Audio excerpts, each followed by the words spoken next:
kay Pato. Ayan mga kabsat, no? So, ayan guys. Tapos na ba yung live ni Attorney Claire? Malamang tapos na, no? So, ito. Pakinggan natin, sabi ni Attorney Claire, Kibuloy, sakripisyo daw ang pagsuko, arrest or surrender. What's the big deal? Question mark, sabi dito ni Attorney Claire. So, sige, pakinggan natin sa Attorney Claire, mga kabsat. So, again, mga kabsat, sa mga bagong pasok dyan, again, huwag kalimutan mag-like and subscribe. Shout out, Ma'am Nads TV, kay Ma'am Trixie. O, sa mga silent viewers namin, Just You and Me, may galaw shout out, kabsat. Ano pa rin nata si Argo, no? Kung di ako nagkakamali, baka nandyan pa si Argo. Kamusta ka na? Kamusta na ang ating pastor dyan? Okay pa ba? Still alive and kicking? Alright, tuloy na tayo dito kay Attorney Claire. Yes, hello, good evening. Welcome back to my YouTube channel, Batas with Attorney Claire Castro. Today, September 9, 2024. Okay. Ano nyo kanina? Ang daming ganap talaga, di ba?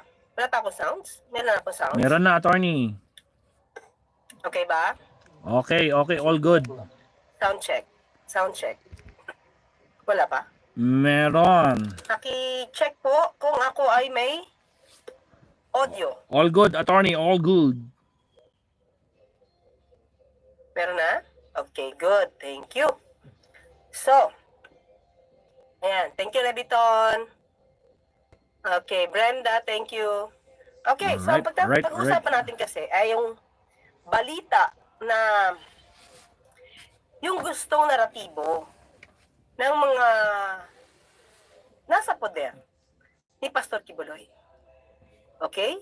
So tingnan natin kung paano ba nila gustong ipakita to sa mga tao, sa taong bayan, kung paano gusto ipakita yung pagkakahuli kay Pastor Kibuloy. So let's share this. For a while. Okay.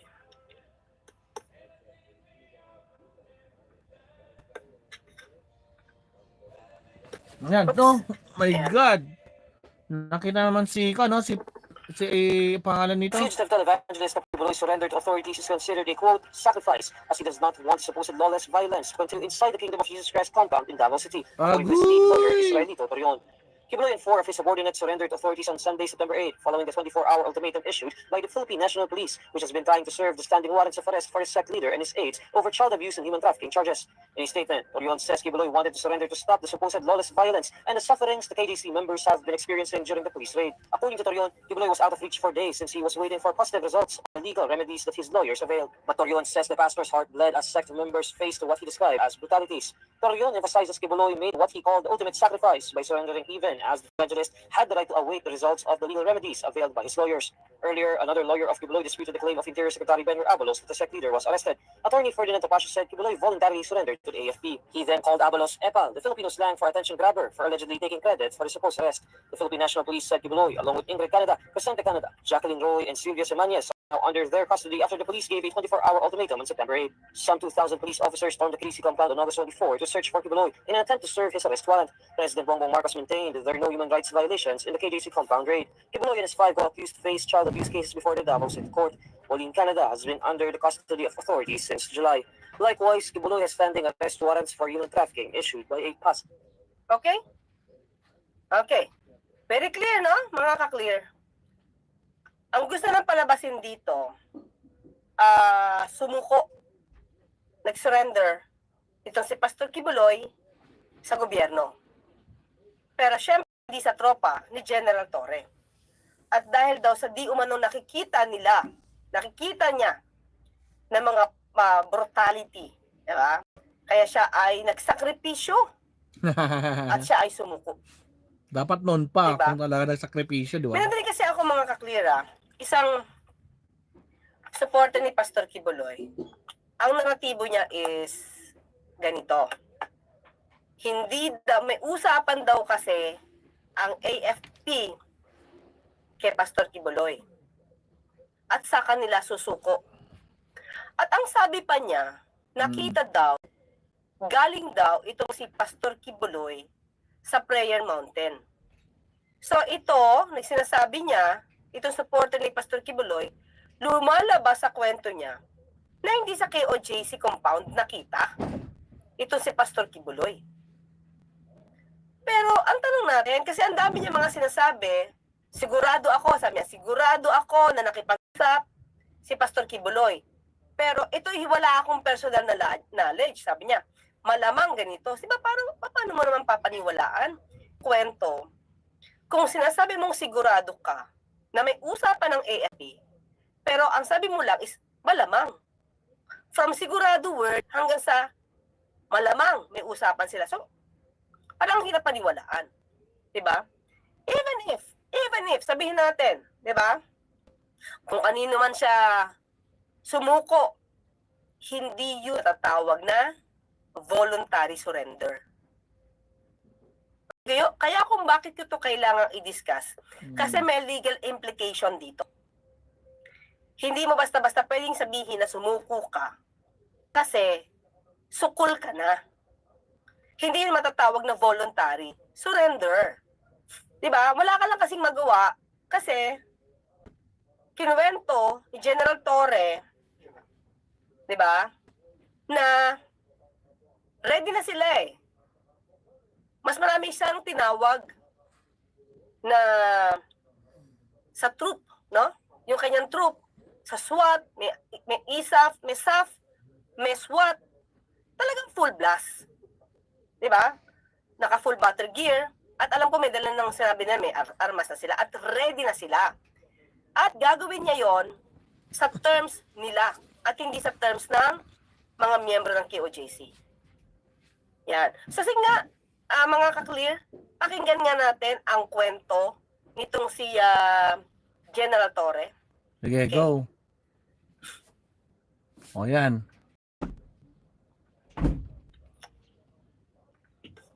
Yung kanina. Inyo, natadaanin na lang yung siyam na sasakyan. Is it, O, di ba? Pinanood natin kanina yan. nasa hangar siya, or saan ba talaga siya nagtatago doon sa O, loob? saan ng siya nagtatago? POGC? Until last night, I was not authorized to speak about it. So sa ngayon, andito na ang ating Chief PNP and DILG Secretary giving me the authority now to tell. Doon talaga Bible School. Okay? Sa Bible School. Yun, sa Bible Ang School. formal name nun is ACQ College of Ministry. At yun ay aming nasa round na for the past how many days.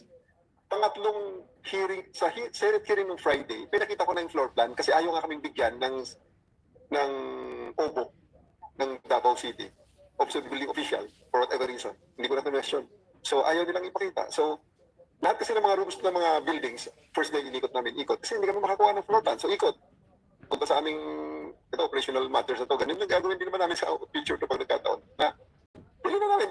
So that we can have a sketch of the whole layout ng mga building. Kita na namin, intindihan na namin. And then on Friday, nung Senate hearing, pinakita na namin. And then sinabi ni Senator, ng senators doon, ito na nga. Lahat, although siyempre, sinabi namin ang lahat ng aming alam ng mga buildings para hindi naman mapakaala niya. Pero, to some extent, nalalaman nila, nararamdaman nila. So, Saturday morning, after ng Senate hearing, major build-up, alam na nila na Na yun. Oh, nawala. Anyari. So dito pa lang sinabi niya Ay. na natagpuan nila or galing si Pastor Kibuloy doon sa Bible School. Yun yung school. Malamang, binabanggit niya, di ba? At doon naman daw talaga nila na una, di ba? Medyo na may nadidinig na sila doon at doon yata yung sa monitor, may nakikita na senyales ng buhay sa ilalim, di ba? So, dito, lumalabas sa kwento ni General Torre, hindi galing sa mountain, sa prayer mountain, ito si Pastor Kibuloy. Kasi nga, di ba binanggit nga rin to ni General Marbil, kung di ako nagkakamali, na wala na talaga giging lusutan. Hindi na makakalabas. Si Pastor Kibuloy, doon sa KOJC compound. At sinabi pa nga dito ni Secretary Avalos, di ba? Ano naman yung point na nakakalabas ka na, tapos susuko ka pa? Di ba parang ganun yung point eh. Pero dito, sa kwento ni General Torre, maliwanag na nasa KOJC compound si Pastor Kibuloy nung nakuha o nung sumuko. At lumalabas kasi dito, ayaw nga niya makita si General Torre. Mm. Kaya kung sumuko man siya sa iba, Pero i-differentiate natin yung aresto at yung pagsuko. Ha? Okay. Tuloy natin. At yung pala, ito lang ang nakikita ko, no? Siyempre, nung nakikinig tayo ng hearing, nakikinig tayo ng hearing nila, Senator Bato, pinakita naman talaga niya yung layout. Pinakita niya yung layout. At that time, nung iniisip ko, bakit kailangan niyang ipakita yung kanyang strategy, di ba? Yung kanyang magiging operation. Sabi ko, bakit isip ng ibang idea, di ba? Para makatakas ulit si Pastor Kibuloy kung saan man yung iniisip nila. Pero ngayon na kinukwento niya, kaya pala niya yung pinakita, di ba? Teka lang, kaya pala niya yung pinakita sa hearing, para ipamukha din na ready kami. Kumaga, alam na namin yan, strategy rin pala yon ni General Torre, na pakita na ito na kami, alam na namin yung lugar na yan, at alam namin kung saan ito hahanapin. Remember yung tungkol sa sa aso na kumakahol, saka yung may kinukutkot. Tama, yun na yun. So most probably, di ba? Most probably, nandoon. Kaya alam nila, tukoy na nila kung saan. At iyon ang ipinakita nila sa Senado. Kumbaga, kung alam na nila kung nasaan si Pastor Kibuloy, kumbaga unti-unti ka nasasakal nun eh. Di ba? Di ka makalabas, pero nakikita mo, unti-unting lumiliit yung mundo mo. Dahil ipinakita nila General Torre na alam na namin kung saan ka nagtatago. Mm-hmm. Di ba? Hindi kami nagkamali. Nandiyan. Pero sa naratibo ng mga kaalyado ni Pastor Kibuloy, pinapakita nila na walang naging tulong itong si General Torre Pwede ba yun? at saka itong si Secretary Abalos. Ang dating EPA lang. Kasi hindi naman sa kanila sumuko. Pero sige, isipin natin ito mga kaklira. Sino ba nag-effort Ng para 16 lumiit days. yung mundo? ni Pastor Yes, Kibuloy? tama. Diba si General Torre at yung kanyang mga tropa? Yun. At nung dinamihan na niya, no? At nagdagdag na siya ng magsasagawa ng operation, doon lalo lumiit. Di ba? Nagdagdag na siya eh. Ng SWAT, ng SAF. Ilan yan? Nakailang bang ilang miyembro ng yung troop na pumasok? Mas dumami, di ba? Tapos sinasabi nila, overkill. Ay talaga naman dapat ganun kadami. Kasi yung una nilang salta, remember? Yung unang-una nilang punta, ilang dala nila? 100 lang na police.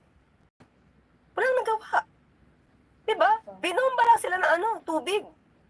Sa fire truck. Remember that? Walang nagawa 100 na police.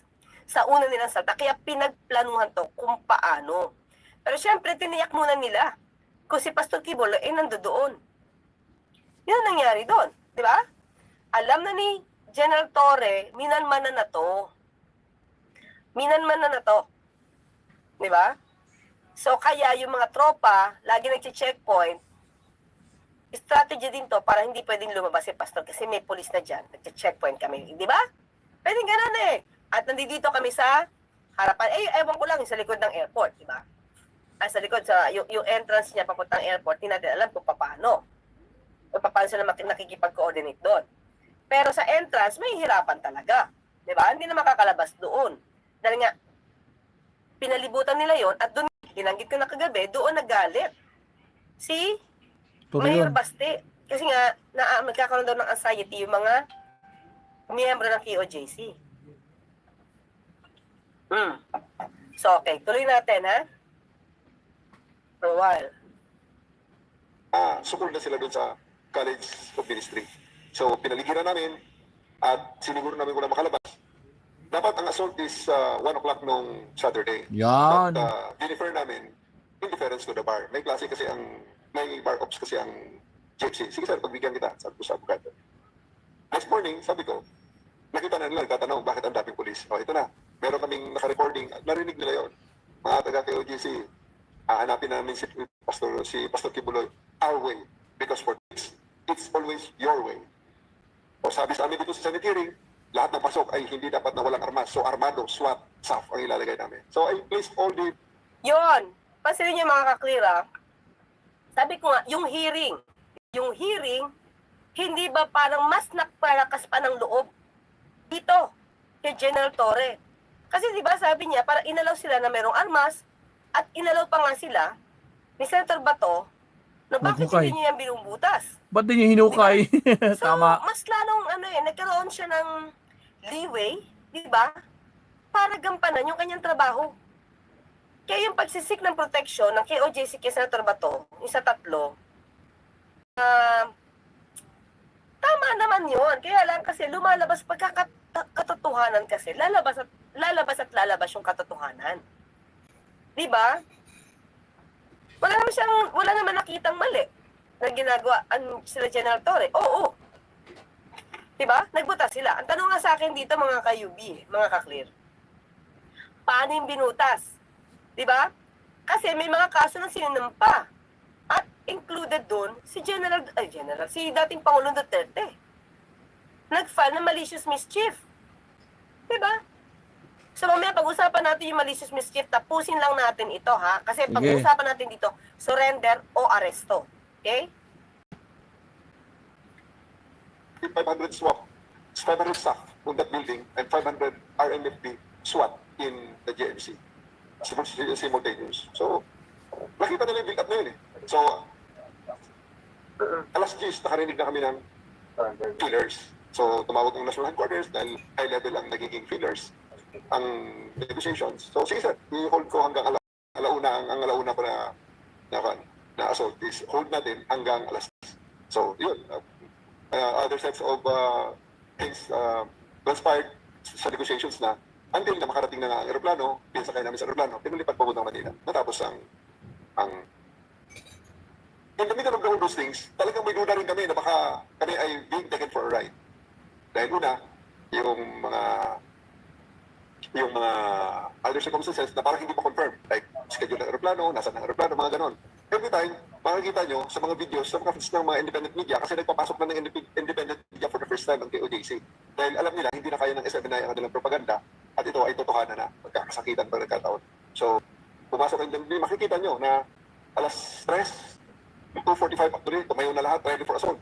So, nakarinig naman akong tawag, sandali lang, paghintay lang. At tapos na lang, walang aeroplano, wala akong nakikita aeroplano rito. In 30 minutes, pag walang aeroplano maipakita sa akin, or kahit na flight directive or whatever, ng kung anumang plane, tutuloy ang assault alas 3:15. Pagbibigyan ko alas 3:15, another 15 minutes. So, na-receive ko yung confirmation ng aeroplano. Ngayon, dapat alas 6 darating. So, pinaredy ko 30. O sige, 5:30, 30. Tayo na naman ng mga tao, nakikita nyo yan eh. Nakikita ng mga law enforcement yan. Ito naman, ready na naman ng mga police. Ready for assault. 15 minutes before, ready for assault. Kasi, pag alas 6, kasi ang iniisip ko talaga, ang kinakatakutan namin dito, we're being taken for a ride. Pagdating ng Lunes, kung anong mga legal processes na naman ang kanilang i-block sa amin. Hindi na pwede yun. Masyado ng sayang, napakalaki na ang magiging damage sa part ng government. So, dinapos namin. So, nang nagland ang aeroplano, nag-transition na kami sa prisoner transport. Dahil I really demanded 30 minutes before the landing of the plane, dapat makita na siya ng aking representative. Ayun lang ako makita. So, sige, I will send a representative. And that was one high-ranking officer together with my other command group na nandito. Nakakita, I just don't know if they want to be identified. So, nang makita na, medyo kalmante na kami. Kaya, prisoner transport, nakita nyo, nilid ng Abseyo na patrol car, ang convoy, at paglabas ng hangar, dahil ayokong dumaan sila sa main road. Hindi tayo rin dumaan sa main road. Dito kayo sa loob ng airport, bubuksan natin. And then, everything fell into place. And ito nga, na-result ng peacefully and Okay? So, pansinin nyo ha, mga ka-clear. Sarado yung airport. So, wala talagang lalabasan si Pastor Kibuloy. Diba? Kasi yung harapan, pansinin nyo, nagkaroon ng barikada ng mga pulis. Hindi na makakalabas. Diba? Tapos pati yung airport sa likod, sarado din. Talagang hindi siya makakalabas. So, lumalabas na sa kwento ni General Torre, siya talaga yung nagplano. Ang problema, ayaw makita ni Pastor Kibuloy, kaya pinagbigyan niya. So, may representative siya. One high-ranking officer daw. At kasama yung ibang tropa niya. So, yun yung siguro sinasabi, no? Ng mga kaalyado ni Pastor Kibuloy, na hindi siya sumuko kay General Torre, kundi sa AFP. Yung request. Di ba? Kaya sinasabi na may negosasyon. Ano ng negosasyon, mga ka-clear? Di ba? Kasi dapat 1 o'clock yata, assault na eh. Papasok na, talagang full blast. Eh, sabi nga nila, parang nagkaroon ng, filler na susuko, pinagbigyan nila, di ba? Kasi no Saturday, sabi niya, hindi nila tinrabaho kasi nga may nagpa-bar ops. Yung, alam niyo, kasi malapit na mag-bar. So, nandun yung mga nag-review. Eh, may bar ops, di ba? Bar operation yun. Tungkol sa pag-review sa bar. Di ba? Bar exams. So, now, Sunday, wala na, tapos na. Di ba? Wala na nagre-review dyan. Bar exams, sige, pasok sila. So, doon yata, nagkaroon ng, syempre, nandun na yung fear. Hindi sa makakaligtas kasi mas marami ng tao ang papasok. Ngayon, ang tanong natin, di ba? Totoo ba yung sinasabing walang naitulong? Ito si General Torre. Pwede ba yun? Di ba? Kahit hindi magkwento dito si General Torre now, di ba? The mere fact na since day one, si General Torre na yun nandiyan, nakita natin, di ba? Si General Torre ang nagbutas, si General Torre ang umami nagpabutas ng basement. Sabi, nabubutasin niya pa rin yung katedral. So, ang labo kasi na sabihin na hindi ito tinrabaho ni General Torre. At sasabihin na AFP lang. Hindi, sinasabi kasi ng mga attorney, sinasabi kasi ng mga garapata vloggers, wala daw alam si PNP General Torre. Sabi nga nila, 'di ba? Yung interview kasi niya kahapon, 'di ba? Sabi niya, wala mo na akong sasabihin. Mas magandang tanongin niyo muna si Jane, yung sino yun, yung babae. Basta yun, siya na lang tanungin nyo. So, pinapalabas nila, hindi kayang sagutin ni General Torre yung interview kahapon. Ang sinabi lang niya, magpapalit yun. So, meaning, wala palang alam si Torre. Pinasa niya doon sa babae na si Pajardo. Ayun, si Jane Pajardo. So, yun yung kinagkakalat ng mga garapata vlogs. Ngayon, tingnan nyo, ayaw lang magsalita. Ngayon, nagsalita na siya, di ba? Kasi wala pa siyang go signal kay Abalos saka kay General Marbil. Siyempre, respeto pa din yun. Hindi niya sasabihin basta-basta. Pero itong mga kumagat na garapata vloggers, nagkalat-kalat na sila, no? Sa pamumuno ni Bayad by Koke, tapos sumunod yung mga, yung feeling famous na mga garapata vloggers. Feeling famous sa kanila, ang dami nanonood sa kanila. Putragis sila. Di ba? So, yun. Ngayon, pinayagan na magsalita kanina si Kan. Ayan, alam niya lahat na pangyayari. Siyempre, ayaw lang niya. Hindi lang kasi credit grabber si General Torre. Yes, Ma'am Trixie, tama ka dyan, no? Yung tulad na sabi naman nila, kaya ayaw nilang sumukok kay General Torre, pinapalabas nilang sa AFP. Yun nga, kasi nga, galit sila dyan. Kasi talagang napahirapan sila since day 1, day 2, day 3, day 4. Talagang face off yun. So, real talk yun. Kasi talagang, yan, si General Torre, sabi nga niya, di ba? I will take all full responsibility. Sinabi niya yan, di ba? Ano man mangyari, ako ang may kasalanan. Sa akin yung sisi lahat. I'll take all responsibility. Yun, di ba? Yan ang general kasi hindi siya nang iiwan. Ganun yun. Wala eh. Yung mga garapata vlogger, sunod sa kumpas ni Koki, wala tayong magagawa. Ganun talaga sila. Kapit ko yung mga yan mga garapatang yan. Sige, tuloy. Kasi nakipag-usap kayo dahil ayaw niya makita si General Torre. At ayaw dun sumuko. Galit na galit eh. Galit na galit. Diba? Sinabi nga ni General Marbil, ayaw niyang makita. Ito si General Torre. Wala. Syempre, pagbigyan. So, ang tanong, bakit ba nila ginigiit na surrender? Unang-una, syempre, mas magandang pakinggan at mas magandang ipakita sa mga tao na hindi ko kayo ginamit, especially sa members ng KOGC, hindi ko kayo ginamit Diba? Hindi ko kayo ginamit. Mahal ko kayo, mga miyembro. Ngayon, isasakripisyo ko ang kalayaan ko para hindi na kayo masaktan pa. Agoy! Mas maganda, di ba? Ultimate sacrifice ang dating. So, ang dating ulit, hero. Hero si Pastor Kibuloy. Hindi, pahiro. Na pastor. Di ba? Pero, huwag kalimutan, ilang araw na ginamit ang mga KOJC members as human shields. Tama. 14 days. Kasi kung di ako nagkakamali, nung hearing, parang ika-13th yun eh. Ika-14, so ano, mga 14 days, di ba? Oh. Yung 14 days ba yun, hindi pa na-realize ni Pastor Kibuloy? Day 1 pa lang, nakikita niya na nagkakagulo. Di ba? Nakikita niya nagkakagulo. Hindi pa siya 10. Tapos, todo, deny.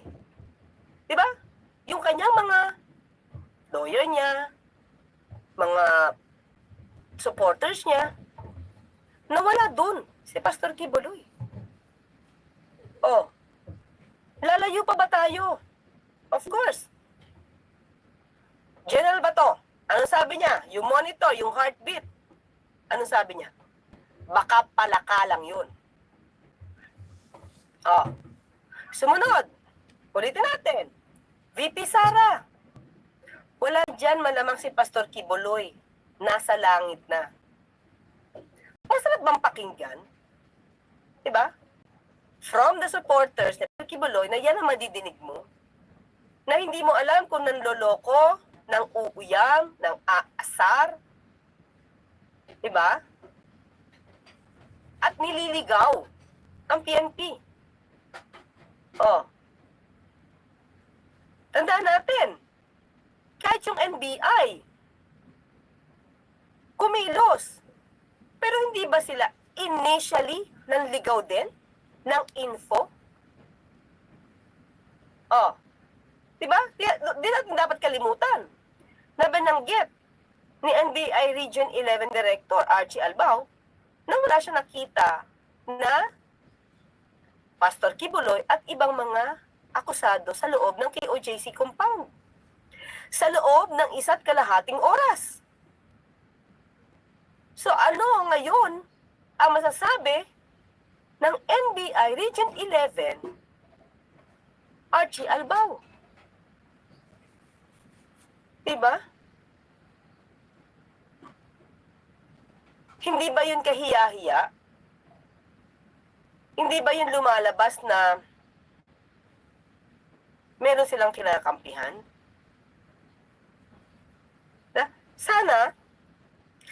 Sana, yung ginawa ni Archie Albao, ni Attorney Archie Albao, sana maimbestigahan. Kaya nga, Sana. yung pasabog ni Arlene Stone. Kasi, lumabas na isa siya sa naging dahilan para magkaroon ng reason si Atty. Torion na harangin si General Torre at ang tropa nito. Bakit? Winawagayway niya, pinagyayabang niya yung certificate ng NBI na yung warrant of arrest ay served na. So kung served na, wala na kayong karapatang pumasok. Diba? In a way, naging daan si Atty. Archie Albao para mahadlangan nila Atty. Torion yung pagpasok. Kasi buti na lang, hindi bumigay si General Torre. At alam niya yung ginagawa niya. Kaya sabi niya, sa korte na lang kayo, pumunta at magreklamo. Kasi kung, alam mo yun, kung at itong si General Torre medyo mahina ang loob, tapos hindi ganong kataas yung level ng kanyang knowledge about this, sa kanyang operasyon, bibigay yun. Kasi NBI yan, nagbigay ng certificate na na-serve na. Oh. Pero, tinuturo ko sa inyo, mga ka-clear, na yung warrant of arrest, hindi mo makukonsider na serve. Hanggat hindi mo nahuhuli yung tao. So, ano ang dahilan NBI, Archie Albao, Director Archie Albao, na mag-issue ng certificate at binigay pa kay Atty. Torion na yung warrant of arrest ay serve. Diba? Alam na this. Alam So, na this. Ano muna ang dahilan? Bakit nga kailangan malaman ng tao na siya ay sumuko at hindi na-aresto? Katulad ng sinabi ko, yan ang pangangalandakan nila dahil unang-una maganda sa ang dating. Self-appointed Son of God, nagsakripisyo. Matapos ang magulong 14 days ng paghahanap sa kanya. Matapos yung 14 days, yung mga tao niya ay sinasabing nabulabog dahil sa kanyang hindi paglabas at pag-surrender. Diba? Isa pa. Okay? Tandaan natin, yung iba mga cases niya ay considered heinous crime. Heinous crime. Na kung saan ang karamihan ng penalty ay reclusion perpetua. Ang reclusion perpetua, ito ay penalty under the revised penal code. Kasi pag special penal law, iba tawag doon, life imprisonment. Pero ang reclusion perpetua kasi mga ka-clear, ang pinaka matagal na taon, hindi yan totoong life. Hindi yan totoong habang buhay. Tanong lang, ang penalty lang na sinasabing reclusion perpetua or life imprisonment is habang buhay. Pero ang pinakamatagal na niya mga ka-clear is 40 years. 40 years. Pero pwede siya ma-pardon kung maganda naman yung naging naging ang kanyang tawag dito attitude, yung behavior. 'Di ba habang siya ay nagsisilbi ng kanyang penalty, pwede siya ma-pardon sa ika-30th year na natapos niya yung kanyang serbisyo. So karamihan dito hindi na talaga umaabot ng 40 years. 30 years. Okay? Pero meron bang sense para sabihin na siya ay sumurrender? Siyempre, sabi ko nga, unang-una, ego. Para masabing siya yung voluntaryong lumabas. When in fact, hindi. When in fact, nagpagod ang mga miyembro ng PNP, kasama na yung SWAT at yung SAF, para matapos itong pagsisilbi ng arrest, warrant of arrest. Okay. Ganito yan kasi mga ka-clear, okay? Share ko to sa inyo. 14th day daw, yung Senate hearing, 16th day, yung na-capture siya. Na-capture siya on the 16th day. So imagine nyo, 15 days, sabihin na hanggang 16 days. 16 days na hirapan ng pulis bago siya lumabas. 16 days.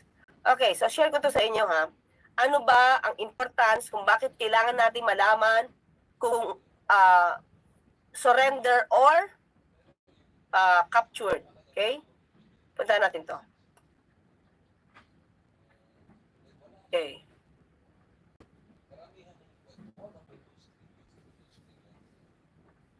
Okay, ito. Share ko to sa inyo ha. Basta inyo makaka-clear ha. Tingnan nyo yung case. Bigay ko sa inyo ha. Okay. Ang case na to ay haba. Wait lang. Yan.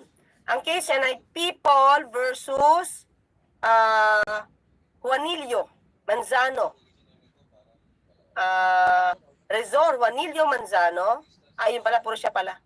Ayun, isa Resurrection Juanillo. Okay? So dito tinake up kasi part, mga ka-clear, yung topic about voluntary surrender. Okay?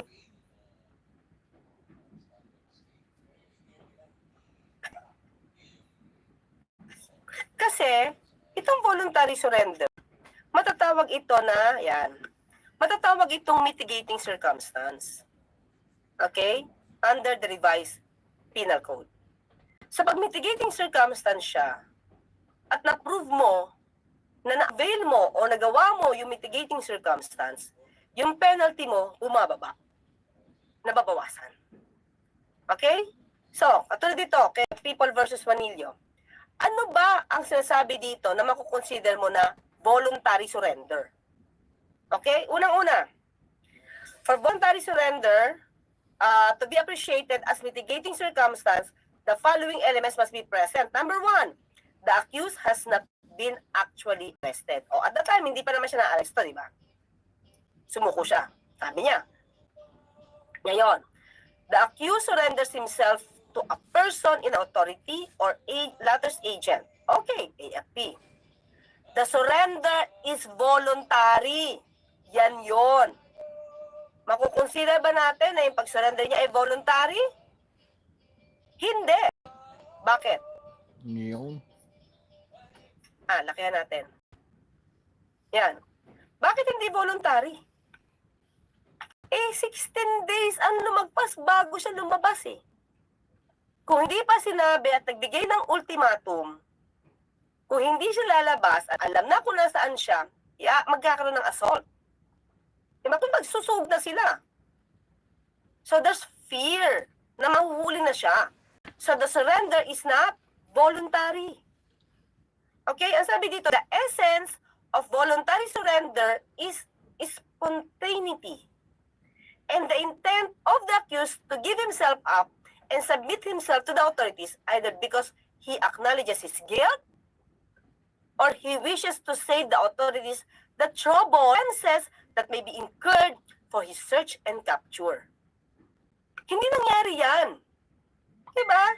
The surrender, the alleged surrender, is not voluntary.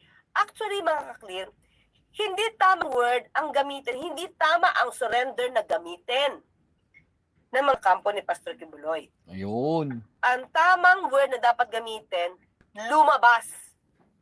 Yan. Siya'y lumabas sa lungga. Iba yung pag-surrender, iba yung napilitan ng lumabas sa lungga. So yan, nakita nyo ha?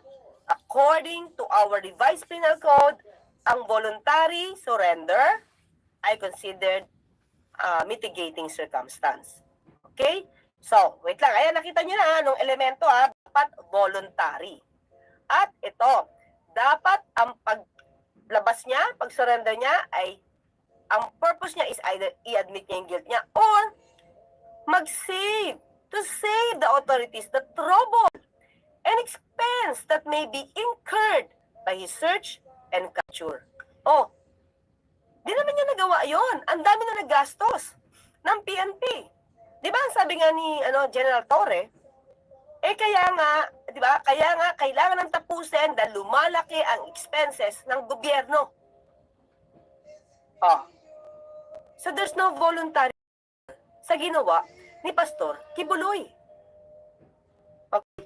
So, kaya ako sinabi ito, kailangan natin malaman kasi ang pwede mangyari dito mga ka-clear, kung totoo, di ba? Kung hindi niya pinahirapan ng gobyerno at totoo nagkaroon ng voluntary surrender, ang pwede niya, kung magigilty siya, kung magigilty lang siya, pwede yung reclusion perpetua, pwedeng bumaba yung penalty ng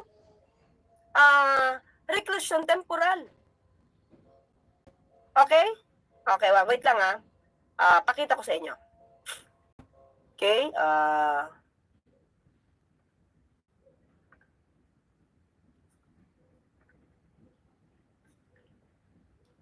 May mga cases dito, bumababa na yung penalty. Pag nagkataon. Okay, pag tingnan natin to. Dito, sa kasong to, hindi nag-grant yung voluntary surrender as mitigating circumstance. Ito yung kay People versus Dario Roldan. Kasi hindi niya napakita yung kanyang voluntary surrender na ginusto. May case pa nga ako nakita mga ka-clear, na kapag may warrant of arrest na, hindi nga makukonsider na voluntary surrender. May isang case yun na 1968 So pero sa ngayon, ang nakikita ko, ang sabi nila kahit may warrant of arrest, pero voluntaryo kang pumunta. Hindi ka nagpahirap sa gobyerno na hanapin ka at sumuko ka diretso. Pwede pa bang ma-avail ang voluntary surrender as mitigating circumstance. Okay? So, another case, Another case. Okay. Tingnan natin to. Ayan, ayan o. Ayan. Tingnan nyo ha. I hope nababasa nyo. Medyo maliit lang po eh. Since the mitigating circumstance of voluntary surrender is present, the maximum penalty shall be taken from the minimum period of prison mayor. Okay? From prison mayor ha. Diba? Bababa siya ng prison correctional. So ito mas mababa na ang penalty niyan. So yung voluntary surrender ay talaga magagamit mo kung ikaw ay magigilty, pwede mong i-avail yun para bumaba yung penalty mo. So yun yung importance kung bakit kailangan may voluntary surrender. Okay? So, ang sabi dito, Revised Penal Code, okay? Ayan. Ayan o, pansinin nyo. Mitigating circumstance. This is the revised penal code natin. The following are mitigating circumstances. Sa bababa yung penalty. Ayan. Very clear. Number 7. The offender had voluntarily surrendered himself to a personal authority or his agents. Or that he had voluntarily confessed his guilt before the court prior to the presentation of the evidence for the prosecution. So, ang ibig sabihin nito, mga ka-clear, kung ikaw mismo nasa court ka, di ba? Nag-voluntary surrender ka na. Hindi ka na nagpahanap sa pulis. So pagdating mo sa court, di ba may arraignment, guilty or not guilty. Sinabi mo na agad, guilty. So dalawa na yung mitigating circumstances mo. Bababa lalo yung penalty mo kasi i-avail yun. Di ba? So ngayon, in-explain ko sa inyo ano yung klase ng voluntary surrender. Hindi pa pasok si Pastor Kibuloy sa voluntary surrender. Di ba? Hindi yung surrender. And I know, alam ito ng mga lawyers ni Pastor Kibuloy. Pero bakit hindi nila? Bakit naiiba yung naratibo? Diba? Base sa batas, alam nila kung ano yung voluntary surrender. Bakit naiiba? Eh sabi ko nga, diba? Kung darating time na malilitis siya, instead of preclusion perpetua, o di pwedeng i-avail to as mitigating circumstances. But,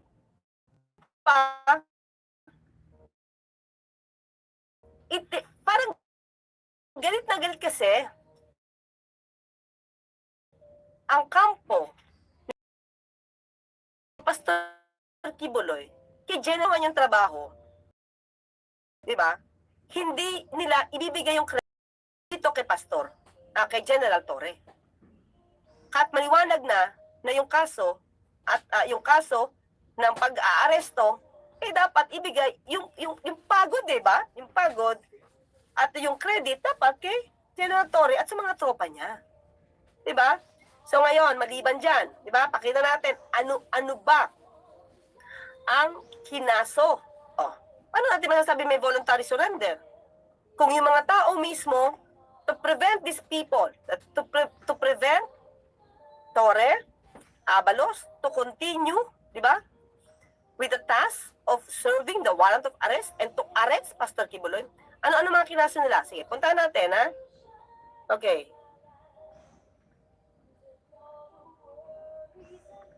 Umpisa natin ulit. Ito yung mga kaso. Wait, ha? Okay. Ayan, o. Lika, ha? Okay. Ay. Sarap ng ulam na hain. Nangyari dito. Okay, wait lang. Ayan, o. Okay. Oh, kita nyo. Ito yung unang kaso. Clear. Rito Pamparo. Ito, yung sasabi natin sa branch 15, nag-grant yung TPO. Diba? Pero binanggit ko na sa inyo, lahat ng kaso patungkol kay Pastor Kibuloy, dapat hindi na dinidinig ng Davao City. Okay? Yan, ito yung una, yung Rito Pamparo. Very clear yan. Sa sunod, okay, meron pa. I think sa amin, no? Ako, kasama ko si, no? Ito yung pagpapahinto. Diba? Ito yung pagpapahinto para sila magtuloy-tuloy na mag-aresto doon sa KOJC compound. Matter of Rito Pamparo, ay Peter Commissioner's Kingdom of Jesus, no? Kung nakaso po yan, against Benjamin Los, as the NG, and others. Okay. Abalos Jr. Walawang kaso, oh. Sonia Advincula et al. Versus Secretary Abalos. Anong kaso to? Ayan interruption of religious worship. So, di ba pinapalagay nila, ito, sagutin natin to. Ini-interrupt ba yung religious worship?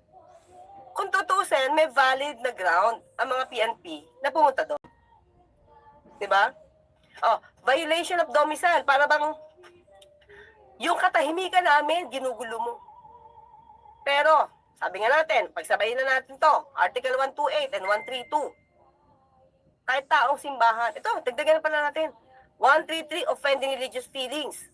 Alam nyo, ito mga kasong to kasi, dapat ang elemento rito, wala kang valid na dahilan para umaksyon. Kunyari, pumunta ka sa church. Di ba? Nag-serve ka ng warrant. At alam mo nandoon. Di ba valid yung action ng pulis? Kasi nagsaserve sila ng warrant eh. So hindi mo pwedeng sabihin na pumunta ka sa cathedral, may hinahanap doon, na nakaka-offend ng religious feelings. Hindi naman nila kilot siya eh. Yung pagiging miyembro nila ng KOJC members. Di ba? Hindi naman sila nag-interrupt kung nagkakaroon man ng religious worship, kung meron naman silang valid na ginagawa, hindi mo masasabing intentional na i-interrupt yung religious worship. Violation of domicile, tandaan natin, sinabi ko na sa inyo, kapag nagsiserve ka ng warrant, di ba? Pwede ka nga mag-break in eh. Di ba? Sa isang building at saka sa enclosure. So what more kung ito, di ba? Grave threats, may pananakot daw. So tignan natin yan, ang daming mga tambak ang kaso. Next. Ayan pumasok na. Si dating Pangulong Duterte. Ito nga, hindi nga nakapunta doon sa lugar. Diba? Buti pa nga si Senator Bato. Nakapunta. Si dating Pangulong Duterte. Anong kinasok? First count. Malicious mischief. Ano yung malicious mischief? Paninira ng gamit. Pero ang elemento ng paninira, ang pinaka-importanting elemento ng malicious mischief, dapat ang paninira mo walang dahilan. Yung paninira mo is just for the sake of causing damage. Kaya sila nagbubutas kasi may hinahanap. So hindi papasa ang malicious mischief. Diba? Kasi kung nilabas nyo na yan, kung lumabas sa Pastor Kibuloy, mula dyan sa Bible School, diba? Mula sa Bible School, hindi na yan masisira. May pangalawa pa may second count pa yata pang-apat, putol. Second count, malicious mischief din yan. Paninira pa rin. Okay? So, yan ba ang sinasabi na voluntary surrender? Diba? Lahat ng kaso, ihahain para mapigilan at karil yung mga miyembro ng PNP. So, ang tanong ngayon, diba? Alam ba ni Tony Torion? Alam ba ng mga taga-KOJC? Alam ba ng mga anchors na nandiyan dyan si Pastor Kibuloy? Diba? Okay, wait lang ha.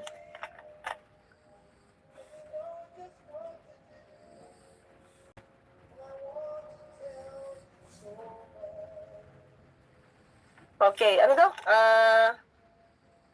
For a while, may nagtatanong kasi basta.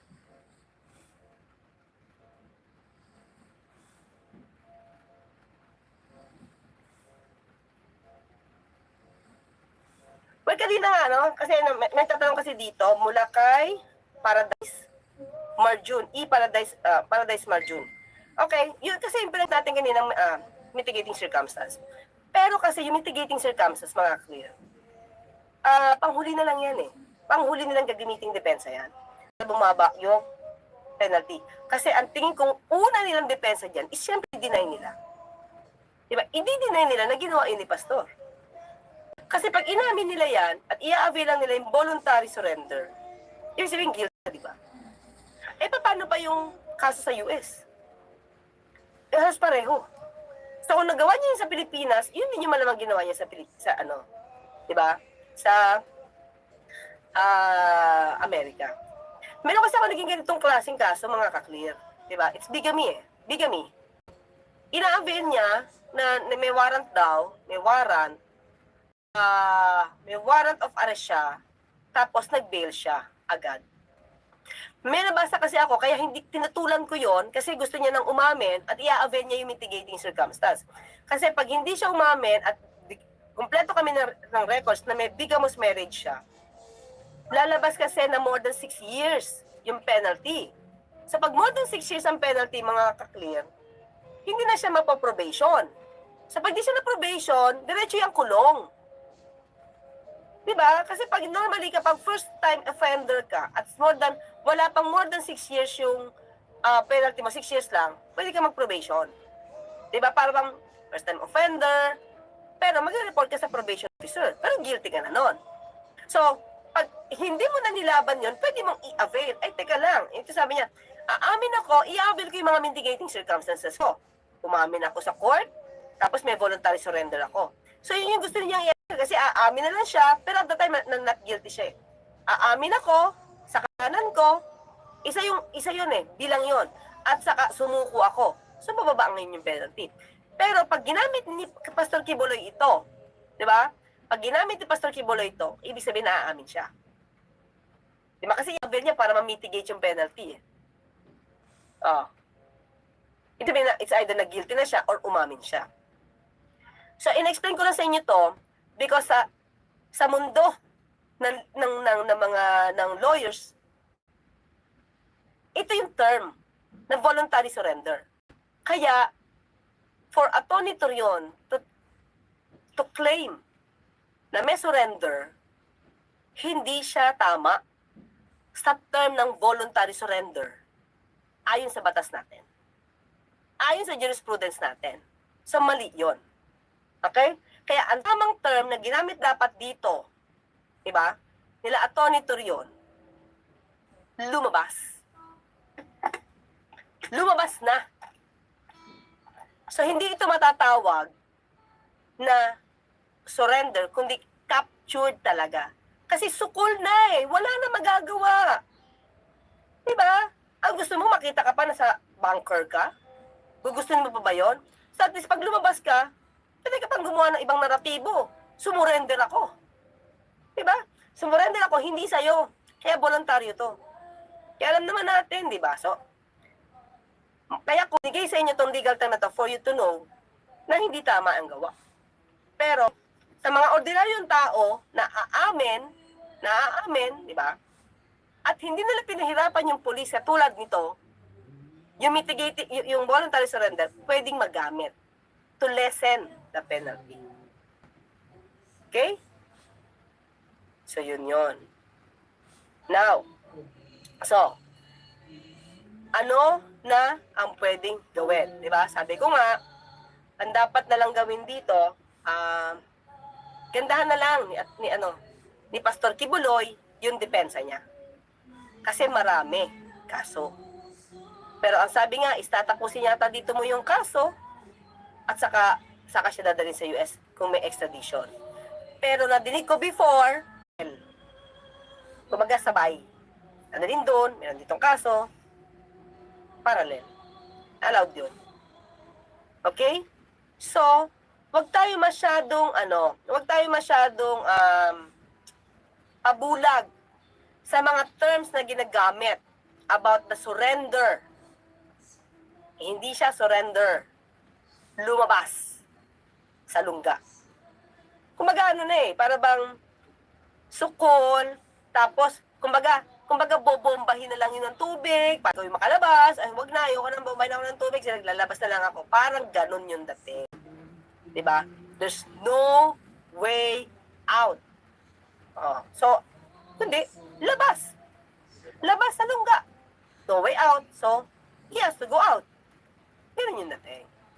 Okay? So, ni-explain ko lang sa inyo yun, kasi ganun yung mga kwento eh. Tapos lumalabas pa, na wala daw sa KOJC, na sumurrender, maliwanag naman sa kwento, nagkaroon ng ultimatum. Diba? At yun yung sinasabi ng negotiation. Kasi lumalabas, ang naka-negotiate daw nila ay yung AFP. Dahil doon nga daw susuko.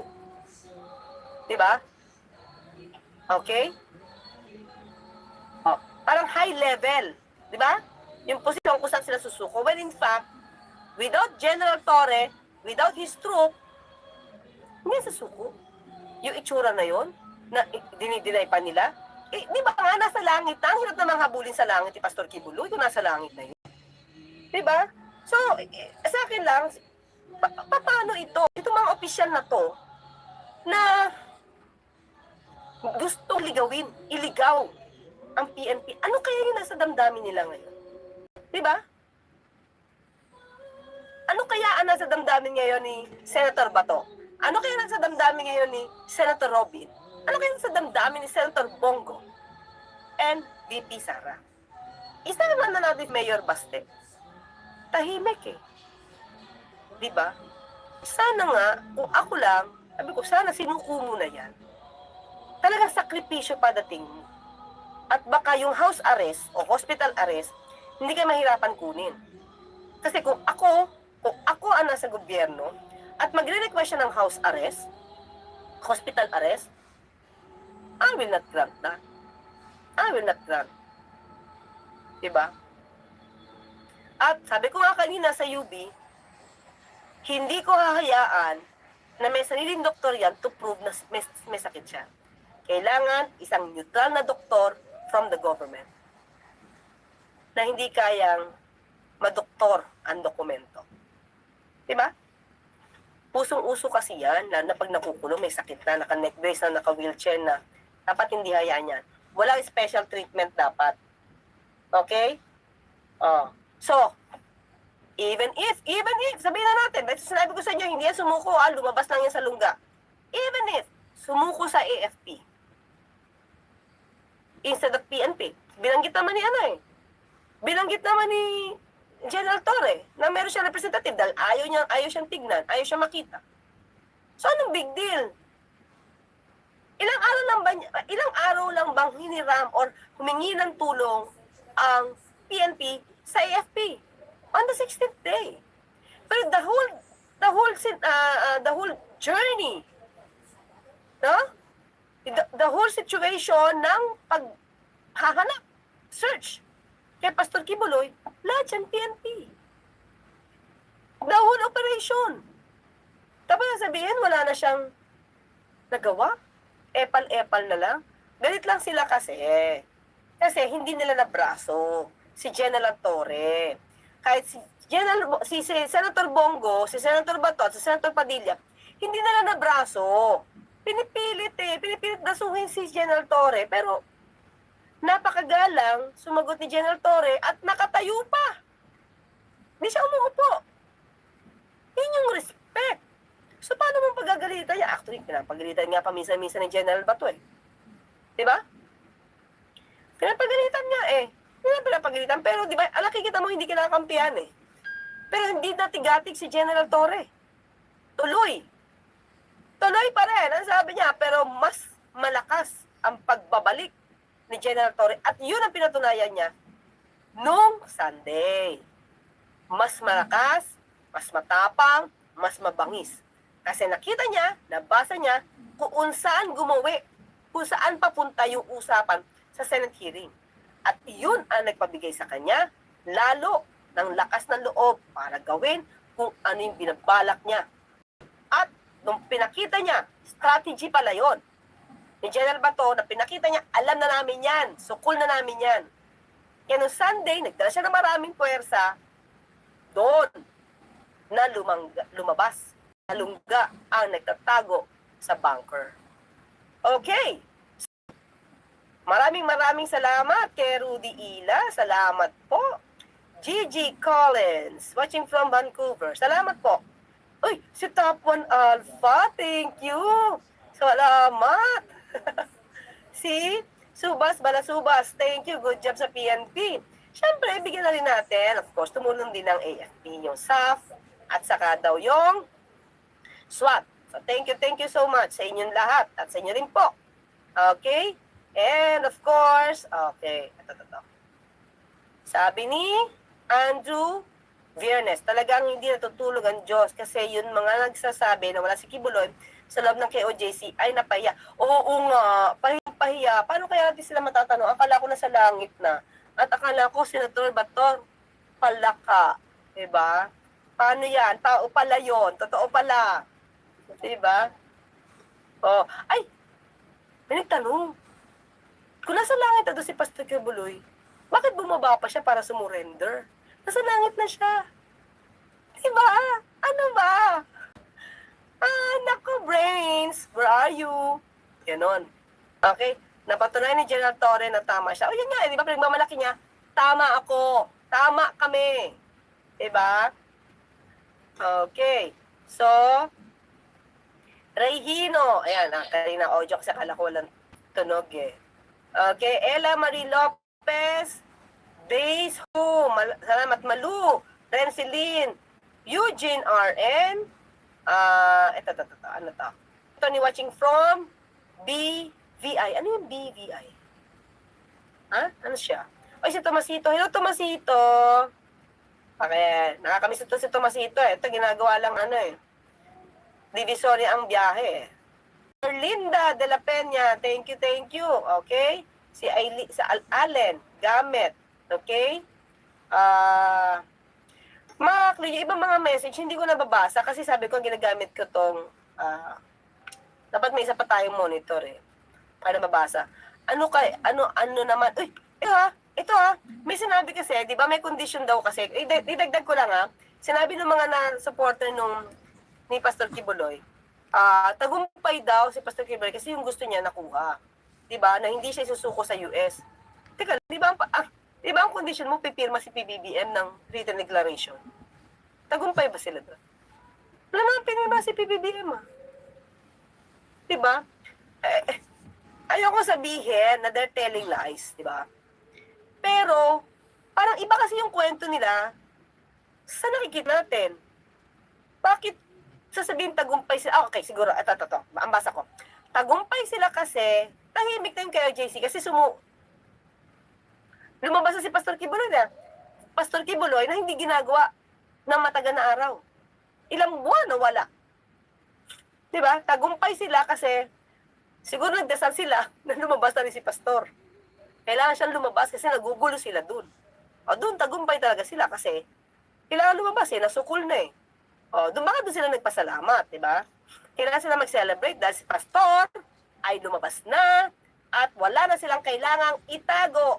Yes! Puro ganon. Jan Torre is a dark horse in 2028 presidential election. I don't think na run siya. Claire. Thank you. Little sister lang pala. Okay, Joy. Kung ang abogado ay honest, konti lang ang mapapanalo niya kaso.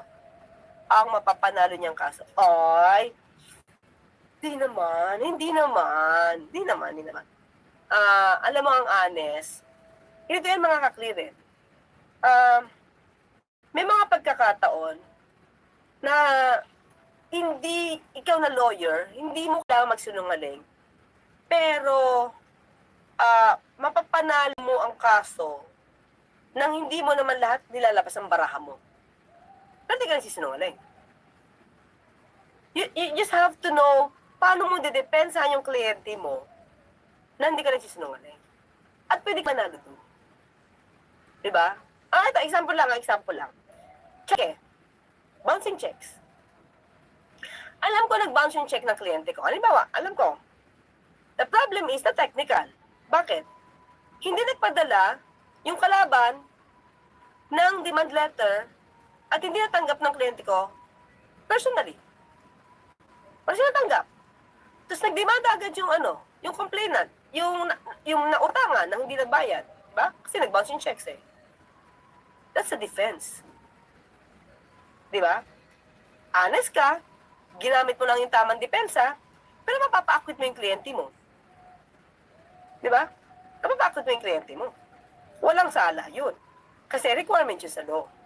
Yan yun. Okay, John, Gerald Lee, si Racket, Iris Ruperto, Ay, salamat po, Sir Domingo Limas. Maraming salamat po. Yun. Dapat yan ang tinanong kay Sarah nasa langit. Bakit bumaba pa? Yan, oo, di ba? Ba't bumaba pa? Nasa langit na eh. Diba? Ito pa, sabi, panalo talaga kay OJ kasi natapos ang ang hirap, sakripisyo nila kay Kibuloy. Makakapagpahinga sila, makakatulog na sila.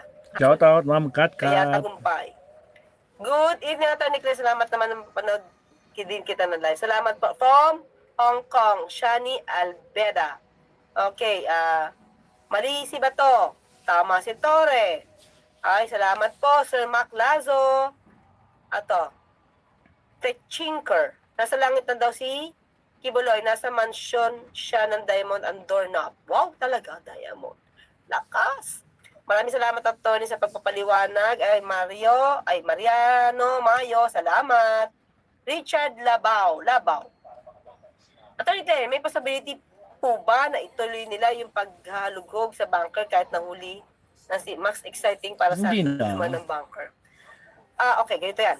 Kung may magtitip, halimbawa lang naman may magtitip na mayroong mga kontrabando doon, at sure, pwede sila apply for search warrant. Diba? Sabi ko nga hindi pa tapos to kasi diba may mga minor de edad na nakita. Dapat ano nila yun? Ituloy-tuloy nila yung pag-iimbestiga about that. Diba? Yun, kasi parang may iba nawala, hindi na nakita. May mga bata na nakuha na ng magulang. May isang magulang yata doon, matagal na pala hinahanap yung bata, nandun pala, di niya alam. Ganun pa. Diba? Hello po, Architect Dan Eduardo, RC. Nagda-damage control, mga KOJC. Oo, parang lang. Uy! Talaga? Hindi ko siya pinapanood sorry. Kaya lang punta natin si Only Girl. Hindi, mga Only Girl. Sana wala si Only Girl. Alam mo, Only Girl, kasi ganito yan. We are just talking about laws.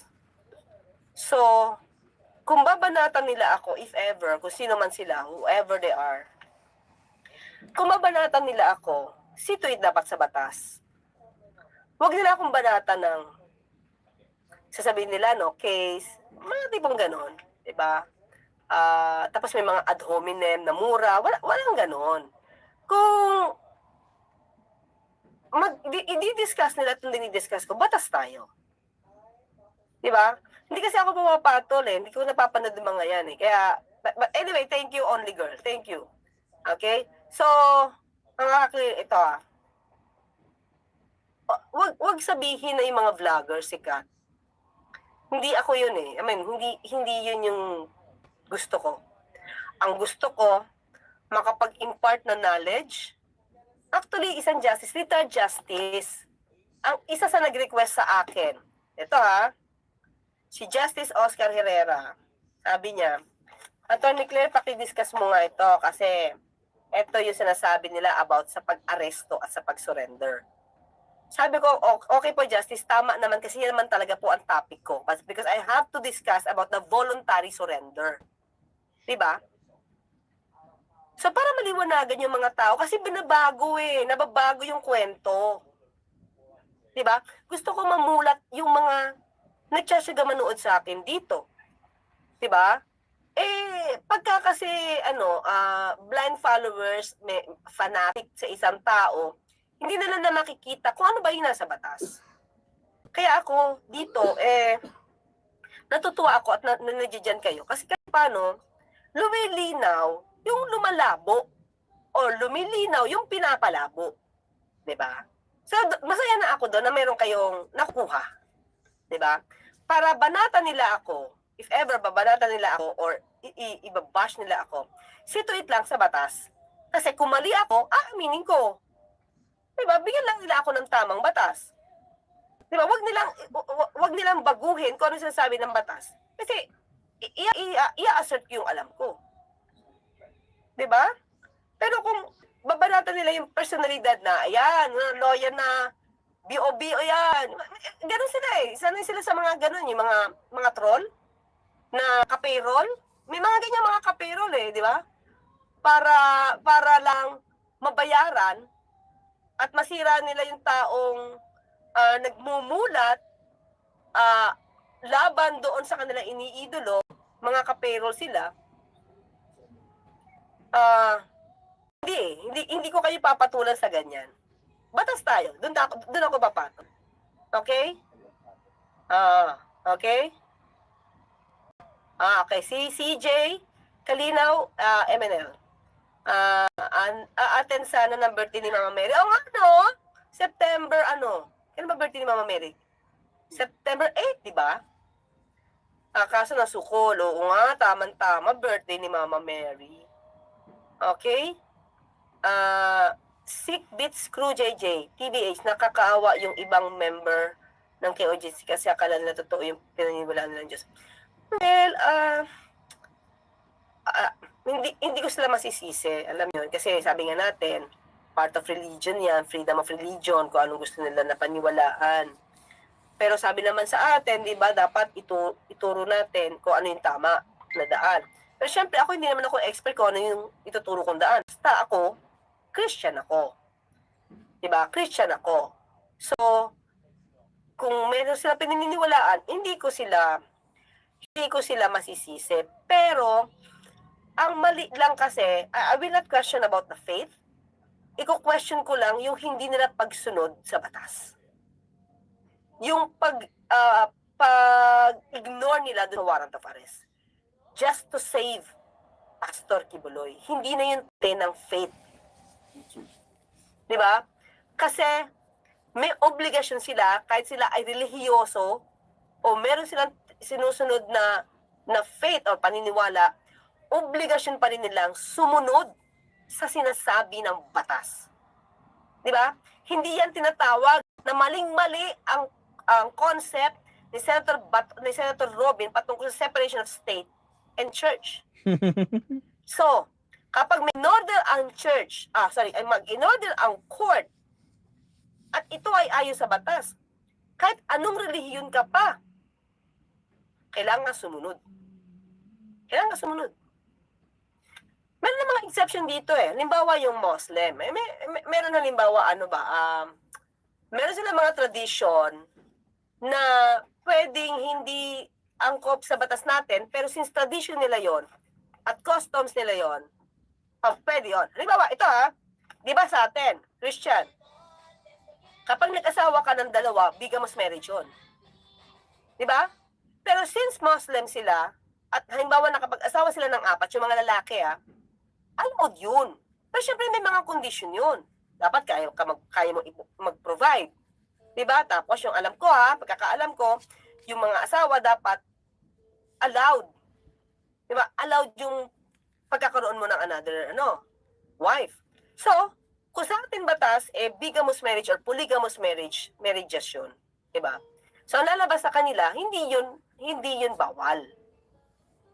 Pero in general, ano man ang relihiyon mo, pagdating sa mga warrant of arrest, wala tayong tradition dyan.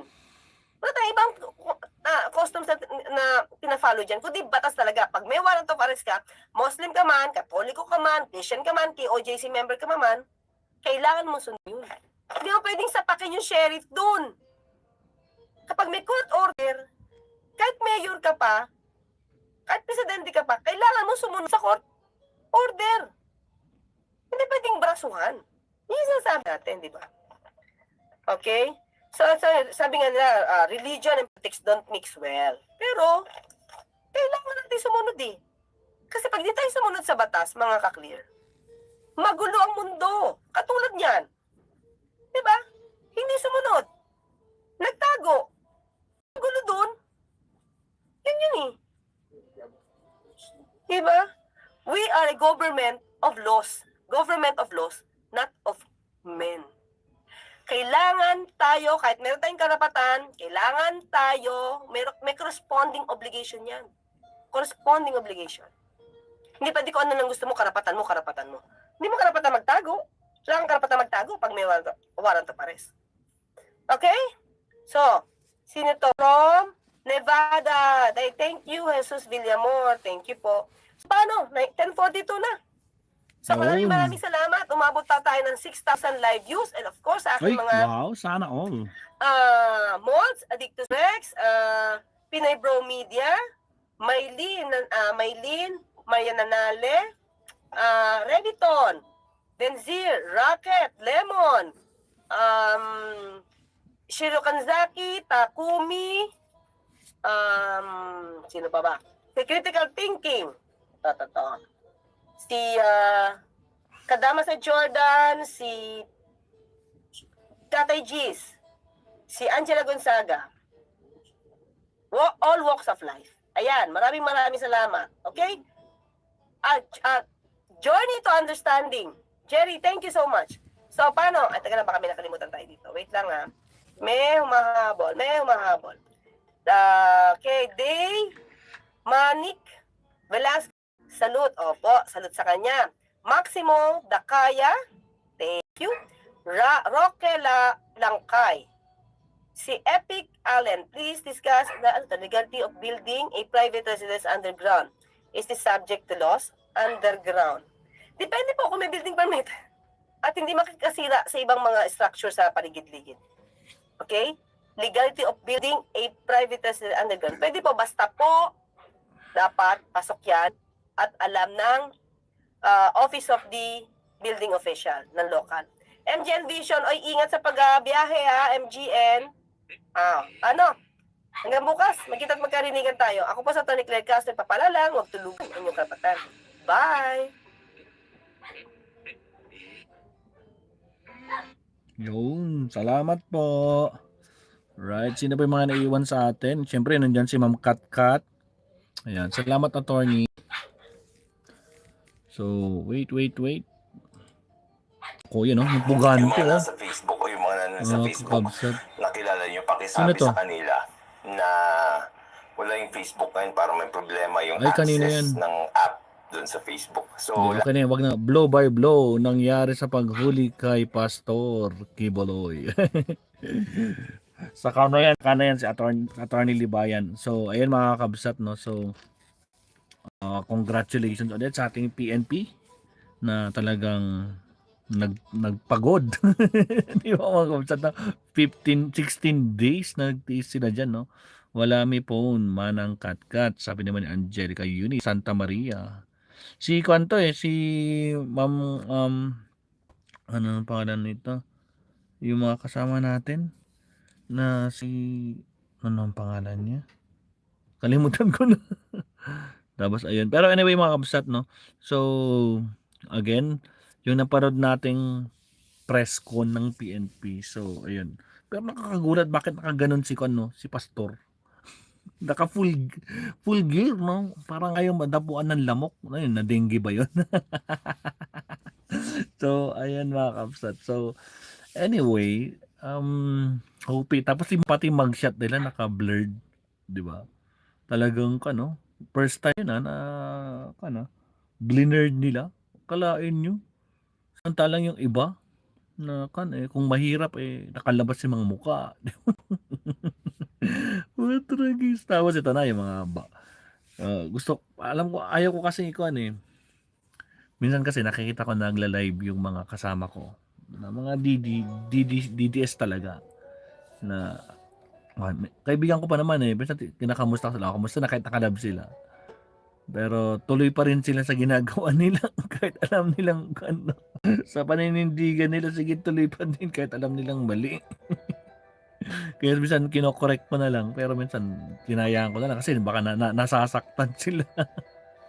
Pero tayo magagawa. So naku po, bakit nga? Wait lang. Naku pa, dali lang. Copyright chat tayo. Malakas yung sounds Kailangan tayo ng background lahat tayo, puro YouTube muna, tapos pwede doon sa pangontra. Naku po. Anyway mga absat, so good job pa rin sa ating PNP. Lalo na kay General Torre na talagang hindi siya bumitaw dyan. So, congrats. So, talagang sabi natin kahapon, in walang